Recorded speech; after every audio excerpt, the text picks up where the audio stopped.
persist, keep going, whether it's, like the moments I've described in my life where something unfortunate's happened and it's been like heartbreaking. But if I just kind of kept going and came on the other side of it, usually like life ebbs and flows, just like races ebb and flow, and just believing that a low moment like will pass and you will come back out of it, whether that's in the huge context of your life or in the context of a race. So just having the courage or the willpower or whatever you want to call it to just kind of push through and just see what happens.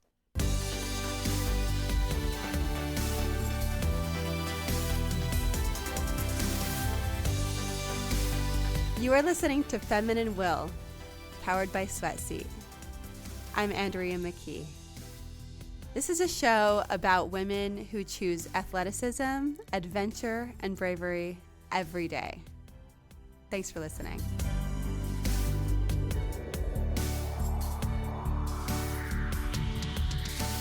Hello, and welcome back to Feminine Will. I'm so happy you come and listen every week. It is just such a joy to be able to share women's stories with you. Women who are athletic, adventurous, and brave. It is just mind-blowing to me every time I interview one of these incredible women to hear their story. And I hope it is for you too. I know I get feedback from many of you about how inspired you are or what stood out to you, and it means a lot. Thank you. Keep those coming. Andrea@sweatseat.com. This week on the show, we have Addie Bracey, who is a Nike athlete. She's a runner and has been running as long as she can remember. I love hearing about how her dad ran a lot, and from the time she was little, she's been running. She would go and hang out in the grass while he trained on the track, and I just think that's just the most beautiful imagery. I think probably because I have children and they love, my little 3-year-old loves to go on a run with his dad. My husband will go on a run every day, whether it's a short or a long one. And Legend, my son, loves to go with him. It's really sweet. So when I heard her talking about what it was like for her as a little girl running, with her dad and seeing him run before she was old enough to really to kind of be interested enough to run with him, it was just sweet as I heard that part of her story. In this episode, you're going to hear how she qualified for the Olympic trials, and then she ended up doing the Olympic trials for the 10K because she qualified for that as well. And after about 10 years of running, she switched over to trail racing, and I actually love to hear this part of the story because it's just really unique, and I love the way she describes it. She's also a mindset coach, and she started a community for LGBTQ runners called OutRun. So go check that one out on Instagram. And of course, as always, a word from our sponsor, Sweatseat. I invented Sweatseat, and it is a super lightweight, compact seat cover for the athletic and adventurous woman, parent, whoever. It's really, actually, a lot of people who work in the medical industry have been purchasing those lately. Before I invented Sweatseat, I was looking for something that was stretchy and would fit on any of my cars, something that was lightweight so I didn't have to roll it up and it would be bulky and I would still see it because I used to carry a towel in my car. And I wanted something that was super easy on and off, but I also wanted something that just looked good on my car. So I decided to build it because I didn't see it anywhere. There are tons of seat covers on the market, and I didn't like any of them. So I prototyped for 7 months and found a local manufacturer here in Georgia. We prototyped together for a little longer, and then I opened up my online store last October. I have been so grateful for my customers and those who have tried my product and love it. I am so grateful for everybody who's been part of this Feminine Will community. And ultimately, what I've come to realize is my love for hearing the stories of women who are athletic and adventurous. After I started my company, Sweatseat, I was eager to learn more about the lives of the women who were using my product and what made them such an avid athlete or such an interested adventurer. So that's kind of what led to me starting the podcast. And now I get to meet cool women all the time and interview them.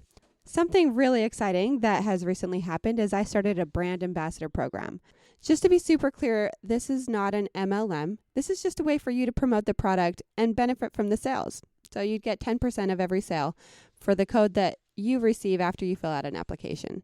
So all you do is go to sweatseat.com, SWETSEAT.com. And if you want to be a brand ambassador, just go and read about the program and feel free to fill out an application, and then I'll send you a code and you just start promoting it. Now for the conversation. All right, Addie, let's start from the beginning. When did you start running, and what has that kind of journey been like? Yeah.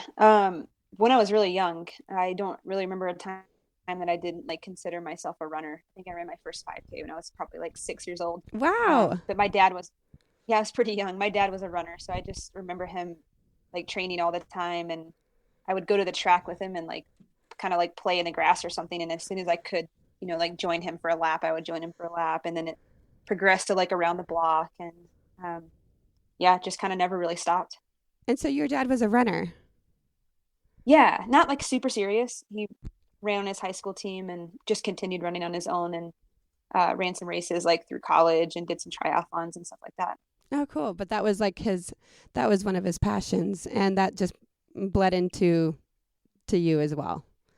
Totally, yeah. He actually coached me for most of my life until I went to college, coached me in high school and all that. So it was kind of like our little bonding thing too. Oh, that's awesome. And so you ran through middle school and high school just doing track or cross country? Yeah, both. Okay. hmm Yeah. And what was kind of your favorite thing to do in track or cross country?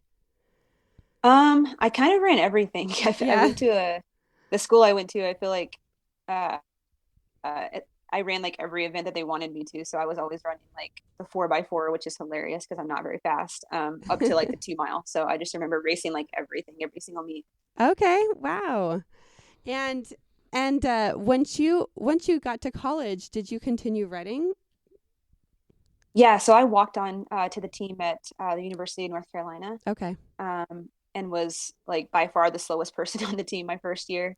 Um, and there was a couple of people on my team that year that made like the next Olympic team. So I was Wow. pretty intimidated. Yeah, I was very far behind, but stuck with it. And then by my senior year, I was had qualified for nationals and was the team captain, and kind of just progressed a little bit every year. Cool. And then were you as a team captain, like what is that? I guess do you just help the other kids run, or like what is that like? Yeah, it's kind of more, I guess, like a leadership type thing. Okay. So yeah, if you were a team captain at our university, you had to also we were required to be in like a leadership academy. Okay. So it was like workshops and learning how to like kind of be a good leader and Yeah. make sure team culture is good and make sure everybody's on the same page. And it's more about team environment than anything else, I think. Oh, I like that. Yeah, it was cool. And so from there, then what? After college? Yeah, so like I said, I was never like super fast. It was more just like I was getting better like a little bit every race. So it wasn't I think I dropped in my 5K in college probably like 3 minutes over the 5 years I was there, but it was never, at one time it was like a little bit, a little bit, a little bit. And so by the time I graduated, I wasn't someone that like should have considered continuing to run after college in terms of like any aspirations of it being like a job or anything, but it was just hard for me to see that being the end when I was still getting better. So Mm. I just continued training by myself once I graduated, and moved up to the marathon pretty quickly. I think maybe within a year of finishing. Okay. I thought a year, um, and ran the Chicago Marathon. And I graduated in 2009 and ran the Chicago Marathon in 2010 and qualified for the Olympic trials. Um, Wow. yeah, my first marathon, and then just kind of never really stopped. I qualified for the 10K in the Olympic trials like a year or two later. And it's just, yeah, been that way ever since, just kind of like moving through distances, and seems like I just keep going up in distance. Wow. So was that surprising to you that you qualified for the Olympic trials, or was that something that you actually tried to achieve? I thought I could, but I mean, that's still at that point, I think a 10K. I actually think I raced a half marathon before I raced a 10K, which was kind of funny. But in my mind at that time, a marathon seemed pretty far. So Yeah. I thought I could probably do it, but it also, the race itself was like a lot harder than I thought it would be, the last few miles. So I wouldn't say it was a surprise that I was able to qualify, but Mm. it was a lot harder than I expected, I think. Okay. Okay, so that's really that's something that really just like amazes me that your first marathon you qualified for the Olympic trials. And I guess I'm wondering, like, do you think it was just a combination of like you always running and you always just getting a little bit better every time? Like, because that's not normal. Yeah, I mean, I think obviously I had like some talent as a runner, but I don't, I'm not that naturally talented. Like people think it's crazy that I say that, considering I have like run some good races, but it's mostly that I'm like mentally just able to like stay consistent for a long time. And so Hmm. that race was, yeah, I totally agree. Like it wasn't like I took it for granted, but it was also like a year in the making. So it wasn't like I Yeah. decided like 2 months before, I was training for over a year probably for it. And Okay, yeah. just really consistent and, put the training in, and that I kind of would attribute most of my success to that, is just like being really consistent. It's not like I ever do anything crazy. It's just like Hmm. consistently like pretty good. And that gets me good results, I think. Hmm. Well, I think that's a really powerful. I think that's a really powerful mindset, and Yeah. just something for most of us to think about in terms of achieving something or success or kind of getting to where we want to go Right. with regard to anything. So Mm-hmm. you qualify for the Olympic trials, and so then what was that like? Heartbreaking because I didn't race. I got a Mm. stress fracture 3 weeks before. Oh. Um, yeah, I was in, the best shape of my life. And, I wasn't like I was going to go make an Olympic team, but I thought I could go do pretty well for being pretty young, like 22 or 23. And I had never been injured. And I was just, yeah, out on a training run, like 2.5, 3 weeks before, when I'd basically done all the hard training. It was, kind of tapering, Mm. and Mm-hmm. just felt this pain in my quad and knew immediately it wasn't good. And had an x-ray, and it was already like showing up on the x-ray that I had a stress fracture in my femur. um, and thought I could maybe still try and race, but it wasn't going to be a good idea. So no, I actually didn't race it, and was pretty heartbroken. Was out for a while, and then came back 6 months later, and made the Olympic trials. Or I guess it wasn't 6 months later. How long was it? I guess it was 2 years later.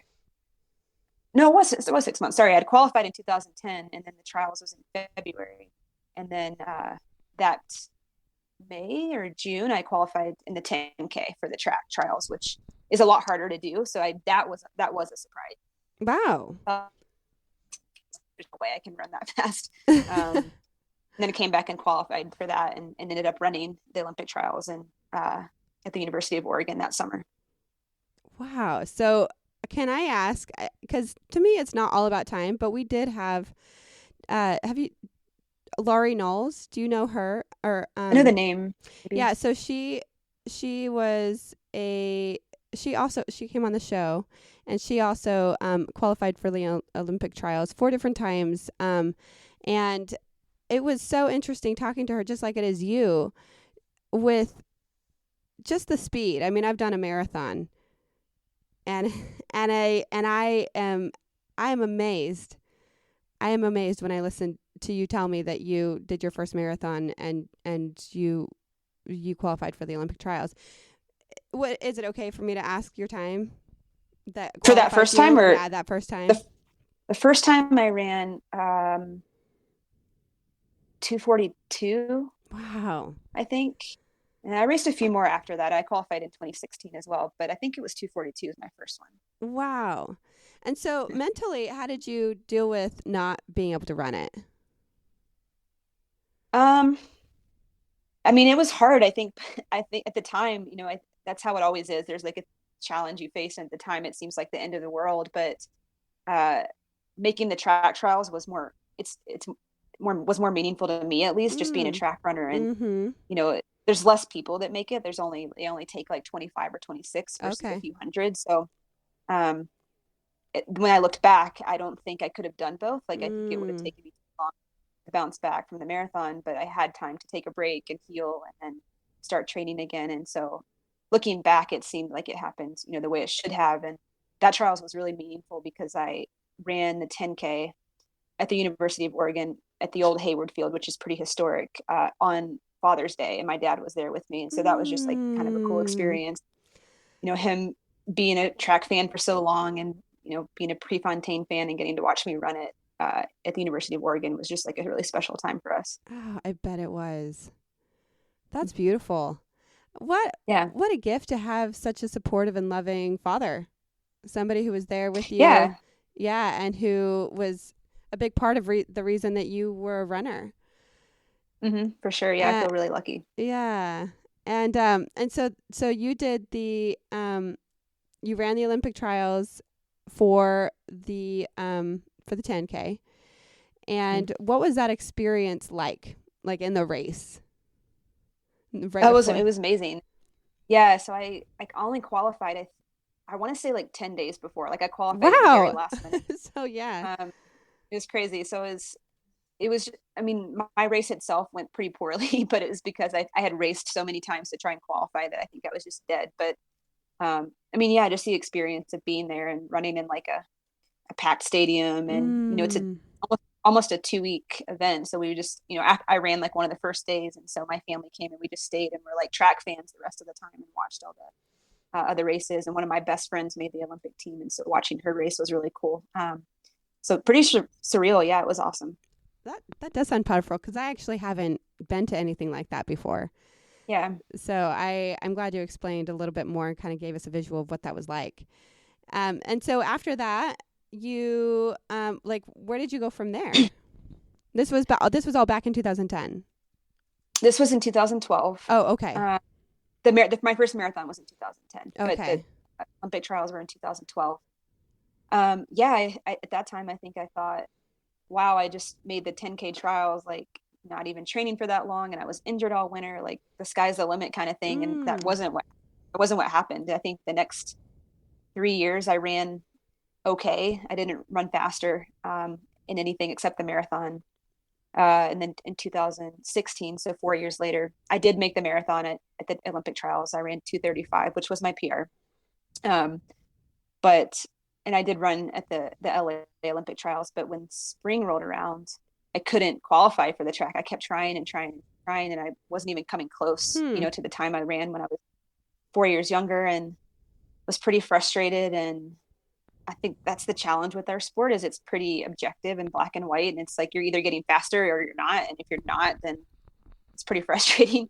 So that was actually how I found trail running, because I decided to quit and retire and was going to be done. Because I was, I was 30 years old, and was like, I've had a good run. It's been a good 10 years. I think I can kind of retire and be done with it. And I did for like 2 weeks, but then my friend convinced me to go run the U.S. Mountain Running Championships, which is a trail race, but it's a short distance. It's not an ultra. Okay. So I went out and ran that 3 weeks after my last track race, and ended up winning the race, and, went to the World Championships and all that. And whoa, basically your first trail race. Yeah. That's amazing. And then just never went back to the track. So I've stayed on the trails, and like I said, just been kind of growing in distance, and now 100. So what was it about the trails that you loved, besides the fact that you won your first race? I mean, I didn't know at the time, because I live in Colorado, so we're surrounded by trails, but just with what I was training for, we were told to kind of, like, my coach wanted us to avoid them. Like, it's too slow, or you might roll your ankle. Like, so I never ran on the trails. And, I don't think I really had much of an idea of what it was like. But once I started racing, I think what was different for me was that it wasn't so black and white. It wasn't so much about time. So I could enjoy the experience more and just go out and race and run hard without stressing so much about like what my time meant. Where in track, it was so hard for me to get past, wow, I'm 4 years older and stronger and wiser, but I'm running slower than I was 4 years ago. Mm-hmm. I got too hung up on that to even enjoy it anymore. But with trails, I don't even really, I could round up to the nearest hour what my times are, but I don't really know. Oh, I like that. Yeah. Wow. What about with with your running on trails, do you feel like you're constantly engaged in the experience, or are you able to sort of like get it, like think about other things? Um, I guess maybe both, but I do think that that's one thing I like about it is it does take more like even if it's passive attention. I mean, you can't zone out as much. You might like wipe out or something. So Yeah. it's pretty meditative for me. So I don't think it's super like active attention, but it's enough to where I'm not thinking about anything else. So it kind of is like a break in the day where I go and I'm just like kind of, I don't know, like passively engaged in what I'm doing, but not like worrying about everything else or worrying about what pace I'm running and that kind of thing. Mm. I can see how that would be fulfilling. And I love kind of how like that shift from the track to the trail and how that has been better for you, just and your personal experience of like feeling like, okay, I'm not like excelling in the track anymore, but instead of it sort of becoming this regret or like sadness, it the shift to the trail became like this beautiful experience of like a whole new chapter and a whole new world. Yeah. Yeah. I had seen too many people.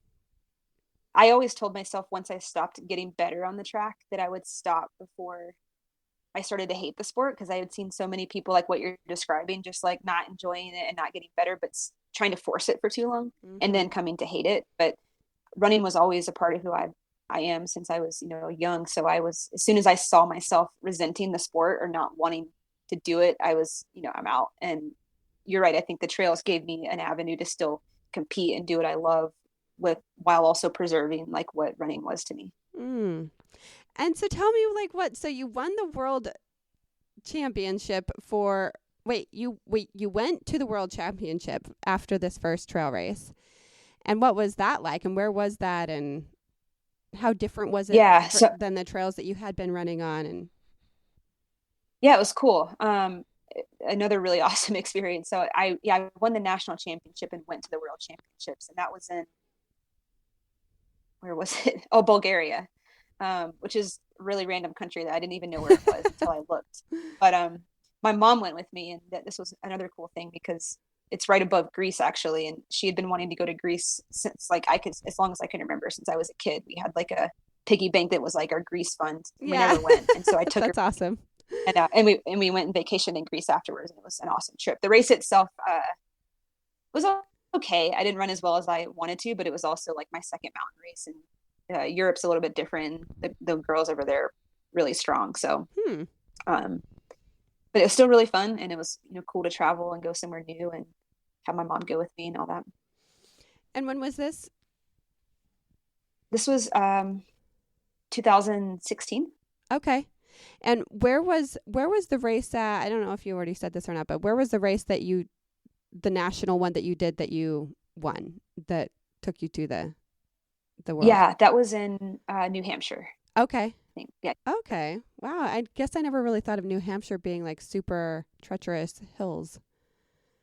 yeah. So the mountain running championships are usually uh they alternate either just uphill or uphill and downhill, but it's usually like up a ski mountain, like it's like crazy Okay. steep, but it's not what you would think of as a trail. So it was actually on like one of their ski resorts Hmm. in New Hampshire, and the last 1K is 42% incline, so it's like you're like literally Okay. using like your hands to get up. It's crazy. So the whole time Wow. I'm like, this is my first race. I'm like, what are we doing? This is insane. Like I couldn't even like get over it. I was like, this is ridiculous. Um, but like in a Wow. fun way, I was like laughing through the whole I thing. I bet your parents are so proud of you. Just I, I like to amazed. think so. Yeah. Are they pretty expressive with it? Like just Yeah. in awe? Yeah. Yeah. I mean, they're great. I think I'm very lucky in that sense. Yeah. I get told, I'm so proud of you like every single day that I talk to them. So, Oh. yeah, they're supportive, especially my dad, just always being such a running fan. And like I said, that's kind of been the thing we've always bonded over. So, Yeah. And so you went to Bulgaria, and how different was the trail there than say the one in New Hampshire? Was it pretty I mean it not was that different, okay. honestly. Yeah. It was also at a ski resort. It was pretty similar, I would say, to be honest. Okay. but it's, it's always cool to going somewhere new, and like the culture is very different and the food's very different. And just kind of the things that are around you are very different, but the actual, the ski resort was really pretty. I didn't even know they had like ski resorts like that there, but uh, the course itself and the terrain itself was actually, yeah, pretty similar. And when you did that, you were like, wow, these European women are pretty strong, and obviously you're very strong as well. Where did you go from there? You run this world championship race. You're like, okay, that was a really cool first experience. Now what? I kept doing it. Yeah, I actually won the next the next year as well, the national championship. I have to think about this. Did I win twice or three times? I think just twice. And so I kept doing those shorter distance, like really steep mountain races, and went to the world championships a few more times, in Italy, and in, gosh, I can't even remember all the places now, Poland. But similar to, I think, normal running, you have like the 5Ks and 10Ks that are really fun, but you're kind of always eyeing the marathon. Mm. And same in trail running. Like I loved the mountain stuff, but I always had my eyes kind of on those like 50 milers and 100 milers. Okay. So I strayed towards that pretty quickly after moving to the trails. So I stuck with these little short distance mountain races for a few more years, and then did my first 100 miler at the Leadville 100 in 2 summers ago, so 2018. Wait, is that the same one that Margaret, Runner for Cake, did? I think she might have done Leadville, or maybe she was supposed to do it this summer, but they canceled it. I can't remember. Oh, Or maybe what? both. I think Could be you might both. be right about that, actually. Yeah, I think that was supposed to happen this summer. Yep. Okay. It was, yeah. Yes, They had to that was cancel it. it, unfortunately, but yeah. Mm-hmm. Okay. And help me understand how all this works, because you win this, like you win the national race. Do they pay for you to go to the championship? Do you pay for yourself? Do you get, like, is there a reward for this, or is it just like, congratulations, you got a medal? Yeah, no, so mountain running and mountain ultra trail somewhat is considered part of USA Track and Field, which is like the governing body of running events in the United States. And so we're considered part of that. And so when there's a world championship, they pay for you to go. Um, Cool. so it's cool. Yeah, you get like a free trip, and you get Yeah. all like the USA, all the Olympic USA gear. It makes you feel Oh, kind of cool. nice. Yeah. So it's mostly funded. There's some trips that aren't considered as like serious, so you might have to pay for a little bit of it, but all the ones I've gone on, they pay for everything, which is really cool. Okay, and can you name all the places, or at least most of them, that you've done races? And like just in general, Maybe, yeah. because a lot, Yeah. like other countries. Yeah, so I've run track races in Ireland, Finland, Scotland, England, um, and then I've traveled for mountain race or trail races to Spain, Italy, Bulgaria, Poland, Andorra. That might be it. So probably like 10 countries that I've gotten to go to, yeah, to run races, which is cool. And then Wow. all over the US. Do you have a couple that were that kind of stand out to you as special or unique experiences? I mean, all of those are Um, pretty unique and special, but yeah. What I like about them is they're very rarely held in like major cities. Like you're not going to go and run a race in like Barcelona or something like that. And so what's cool about that to me is, because we're in these small towns where these like host towns are hosting these races, you kind of get more of a sense of what their culture is, because it's mm, not like so touristy. mhm. So one year I made, there's two world championships, the long distance and the short distance, and I made both teams, and they were in the same place, but they were a week apart. And so me and a couple of athletes like stayed there, and like stayed in someone like an Airbnb in someone's basement, and that was cool because being there for 10 or 12 days and just kind of existing with the locals, it's not a touristy place. You just kind of get a sense for like what their life is like, which was really neat. It was really fun. And and when you ran those races, like when you come home, are you thinking, what is my next race? Are you thinking, okay, what's my next? Or are you like, I'm going to take a little break? It depends on the time of year. Usually I kind of have, the season tends to be like, for the most part, maybe April to like October, just because, winter, you can always find some trail races, but most people kind of shut down during the winter. So I usually know ahead of time like what my summer and fall is going to look like. So yeah, late fall races, I know I'm going to take a break over the holidays and maybe like do more skiing during the winter and less running. Um, Oh, so you're a skier as well.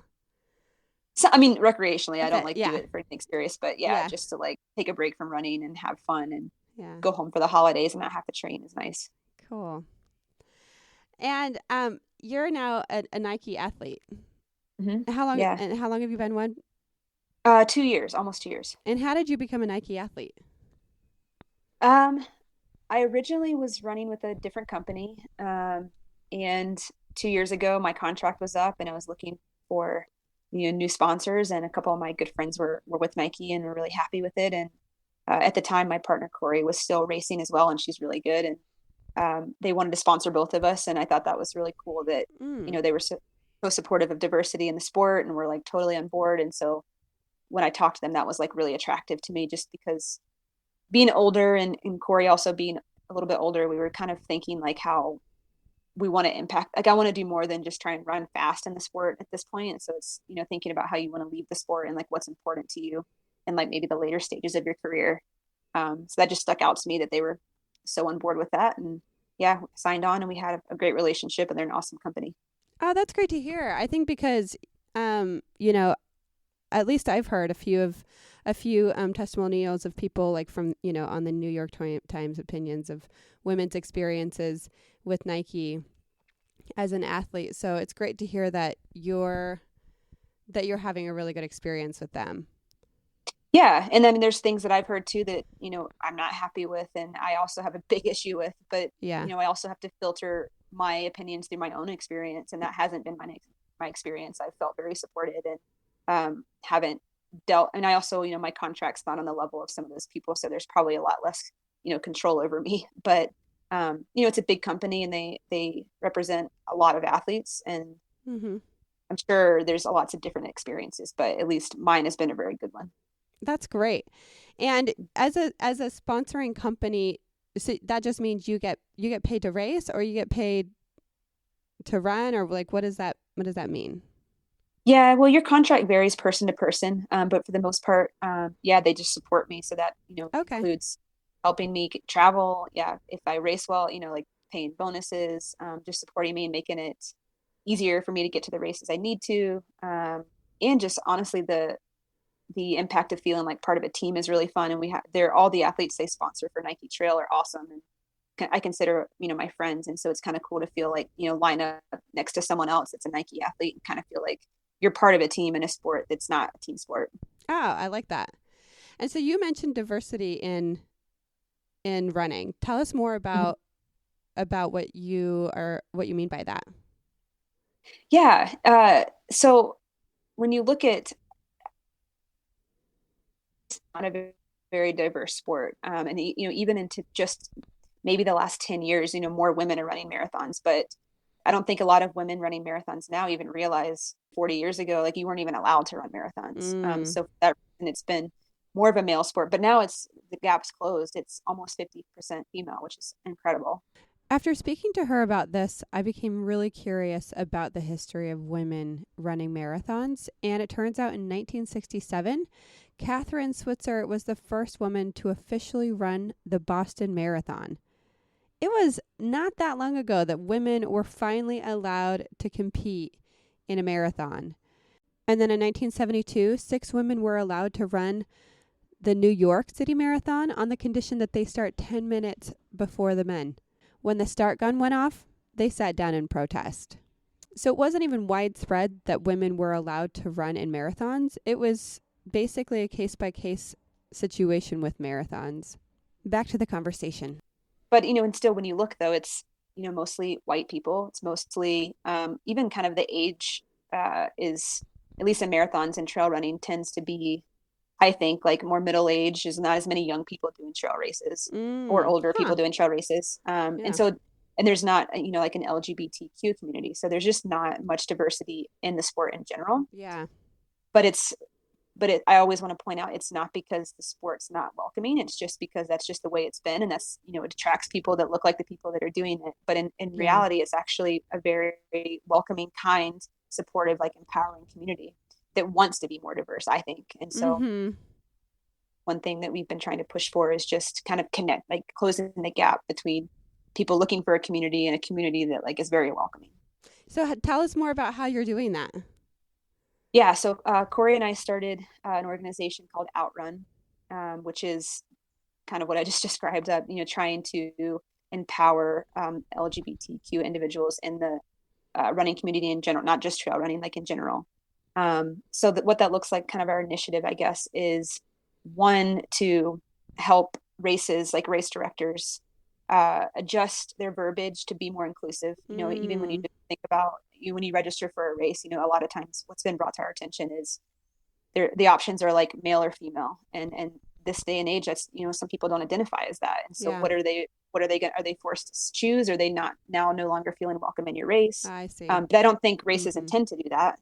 And just like simple verbiage can go a long way in making other, and again, not just LGBTQ, but any minority feel more welcome. And so helping on that end, and then on the other end, connecting and empowering groups. So we've started like chapters and ambassadors to kind of start group runs in their own cities. And then hopefully eventually we'll have meetups maybe the day before a Chicago marathon or the day before a big Oh, trail race, yeah, yeah. just to also make the community feel like, oh, I'm not the only one here, and kind of connect and empower people. So kind of hitting it from both sides. That's really cool. And so you called it OutRun. Mm-hmm. And tell us why you called it OutRun. um I hope it's obvious. Maybe it's It not, but is. It it's is pretty like obvious, right? it is. Okay, good. I was Okay. like, oh I gosh, just maybe didn't it sounds know if obvious, you but wanted to share the story of like why you called it that, or no, I think that's pretty obvious for sure. yeah. Well, we just say like we have phrased, like, called ourselves like outrunners. We're runners that Yeah, are also out, and kind of not having to be one or the other. It's like yeah. that's a part of my identity, just like being a runner is part of my identity. Well, I think it's really cool that you're doing that because I think that most people just don't think about it, especially if they're not part of the LGBTQ community. And Right. so I think that it's really good that you're helping to make people who, bring awareness to the fact that, okay, we need to even just verbiage on the registration form, and when it comes to awarding medals, saying the right. Right. Yeah. So and tell me what it's like, what it's been like for the people who've been joining your community. Oh, the feedback is incredible. And I know the way it started basically is Corey and I were looking for this. We're like, there's got to be some like group of, maybe there's a group run, or maybe there's like an organization, and there just wasn't. And so we're like, Yeah. well, why don't we just start it? And so the number of people, that have sent us messages and emails saying, like, again, I think sometimes you feel like you have to be one or the, like, compartmentalize your life kind of. And so many athletes have reached out to us, particularly actually younger athletes, like college or just out of college, saying they've been, this just makes them feel like they're not alone, like they're not the only Mm, one, and they can be yeah. themselves. So the feedback's been really great. Oh, good. And you're also like a mindset coach or consultant. Is that right? Yeah, so I finished my master's degree last year in sport and performance psychology. So I'm a sports psychology consultant. What is that like? It's great. Yeah, I love it. I think I realized, so I coached as well, and I coached for a long time before I went back to school. I went back to school when I was like 32. Hmm. Um, but I just started to kind of recognize and realize how much like the mental piece played a role, which I Mm-hmm. think most people know, but also, I would see myself even training for these races and putting all this work in, and so many times like not performing like what I knew I could, whether it was like I was too anxious and didn't sleep well the night before, or just not having the confidence, to like make a push when I should have, and seeing the same things in my athletes and seeing, their training not match up to what their performance was. And Mm. uh, just really wanting to learn more about that and be able to like speak to that piece. And so I went back to school. Luckily the University of Denver here has like the best program in the country, so I didn't have to move or anything, which was awesome. um, yeah, so I just finished that last June, so about a year ago, and have since then been working with athletes and currently working on a book that should be done in the fall on sports psychology, like specifically in ultra running. Oh, that's really cool. So you're working on a book. Yeah. That's exciting. Yeah, it's fun. I think I mentioned this on a different episode. So my apologies to my listeners who have already heard this, but I remember the first time that I realized mindset was such a big deal for me. And it was when I was training for my marathon. I got to about 14 miles and I was like, who does this? I don't want to do this. I'm just done. And like for the first time in my life, I like sat down and I like quit at something, Yeah. and I'm like, I'm not doing this. And I'm like, well, you got to at least get back to your car. So you better either walk or run, and I decided I would run so I could get there sooner. And then later I saw somebody who said to me, I think you can do it. Like you're more than halfway there. You just, no pressure, but maybe you can, maybe you should reconsider quitting, like not quitting. And you're more than halfway there. And it was like, oh, she's right. Like I'm more than halfway there. Maybe I should at least just give it a try. And the next week I did 16 miles for my run and it was a breeze. Like it was no big deal, but my 14-mile run had been so hard just a week before. And it literally was nothing more than a switch of my mindset. Mm-hmm. Yeah. Yeah. And I think what you're describing is so common, but people don't like plan for that. And so then when you get in that moment, you like kind of have a freak out and don't know how to handle it. Yeah. And I didn't have somebody to be like, I mean, luckily I saw this woman and like ran into her that day. Otherwise, I most likely would have just quit. Yeah. But, so you're kind of that person who helps people plan for those moments and then figure out what to do when those moments come up.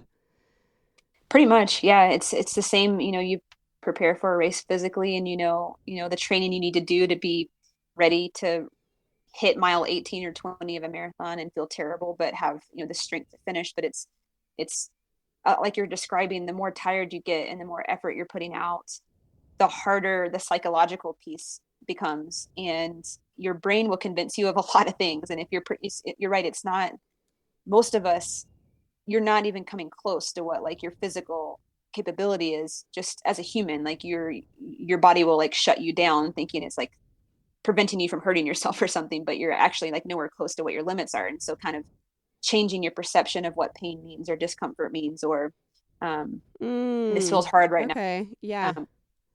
Can mean a lot. So it's basically just kind of shifting your interpretation of that physical feedback and choosing how to respond to it, and instead of kind of thinking you're just helpless in the moment. That is really powerful. Yeah. Because I definitely find the way that I speak to myself and the way that I interact with myself and view what's happening. Like I might be like, oh, this is really hard. And then I'll stop myself and be like, actually, it's a really good challenge.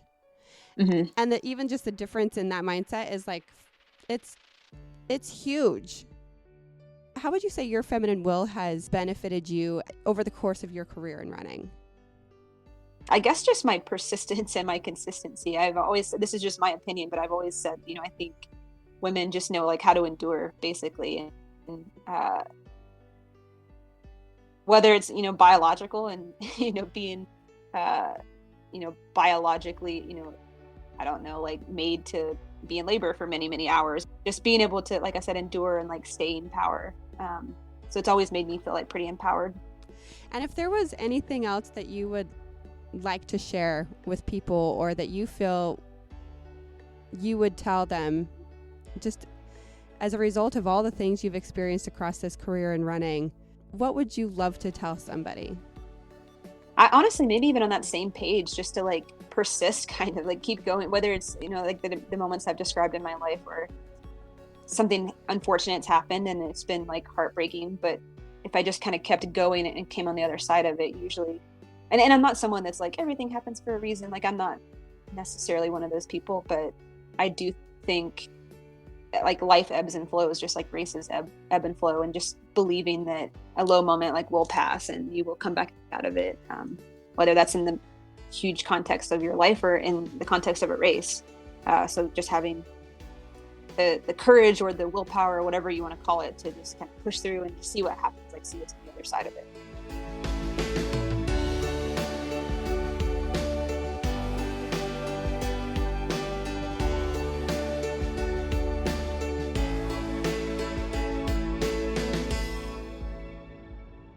That was my conversation with Addie Bracy. You can find her on Instagram at Addie Bracy, ADDIEBRACY. And you can find her LGBTQ running community at OutRun. If you are not following us on Instagram, please follow us at Feminine Will Podcast. And you can find us on Facebook as well. Please share this with one person that you think could benefit from hearing this message. One person that you think could be uplifted, who might appreciate any of the ideas here. Please go on and write us a review. So wherever you listen, maybe on Apple Podcasts, maybe you listen on Stitcher, maybe you listen on Google, wherever you listen, go write us a review. That would mean so much to me. And if you have any questions or recommendations on who to put on the show, please send me an email, andrea@sweatseat.com. All of the music from the show is my original music, Andrea Belita. If you haven't heard last week's episode, please go listen to my conversation with Maisie, a 17-year-old 50-mile runner, trail runner. And if you love running, I've got all kinds of episodes. If you are interested in mixed martial arts, I got one. If you are interested in dance fitness, I got one with key tips. If you're interested in